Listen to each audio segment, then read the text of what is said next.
भौम प्रदोष व्रत। जनवरी के महीने में एक नहीं बल्कि 2 भौम प्रदोष व्रत पड़ रहे हैं। जानिए किस दिन रखे जाएंगे भौम प्रदोष व्रत और क्या है इस दिन की कथा। प्रदोष व्रत की विशेष धार्मिक मान्यता होती है। माना जाता है कि जो भक्त भगवान भोलेनाथ के लिए प्रदोष व्रत रखते हैं उनके जीवन में खुशहाली आती है, आरोग्य का वरदान मिलता है और कष्टों से मुक्ति मिलती है। सो अलग लंबी आयु और घर परिवार की सुख शांति के लिए भी भौम प्रदोष व्रत रखा जाता है।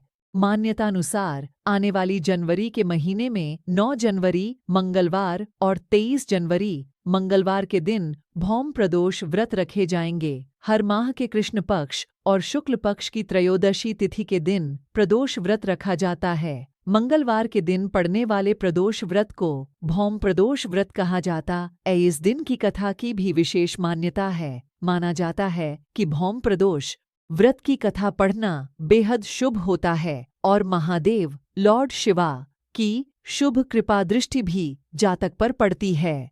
प्रदोष व्रत कथा। पौराणिक कथा के अनुसार एक समय की बात है जब एक नगर में एक ब्राह्मणी वृद्धा रहा करती थी जिसका एक पुत्र भी था। ब्राह्मणी अपना पालक प्रतिदिन भिक्षा मांगकर किया करती थी। ब्राह्मणी कई सालों से प्रदोष व्रत रखती आ रही थी और भगवान शिव की भक्त थी।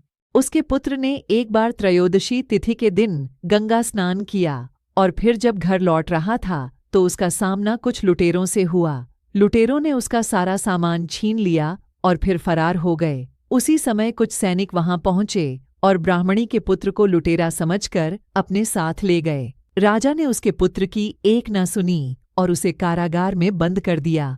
इसके बाद माना जाता है कि रात्रि में राजा के सपने में भगवान शिव आए और ब्राह्मणी के पुत्र को मुक्त करने का आदेश देकर चले गए। राजा भागा भागा ब्राह्मणी के पुत्र को रिहा करने के लिए पहुंचा। वहां जाकर उसने युवक को रिहा किया और कुछ भी दान में मांगने के लिए कहा। इस पर ब्राह्मणी के पुत्र ने केवल 1 मुट्ठी धान मांग लिया। युवक ने कहा कि उसकी माँ इस धान से भोग तैयार करके भगवान शिव को अर्पित करेंगी। यह सुनकर राजा प्रसन्न हुए और ब्राह्मणी के पुत्र की प्रशंसा करते हुए उसे अपने सलाहकार के रूप में नियुक्त किया। इसके बाद से ही ब्राह्मणी और उसके पुत्र का जीवन बदल गया। कहते हैं यह हर त्रयोदशी तिथि पर प्रदोष व्रत रखने के चलते ही हुआ है।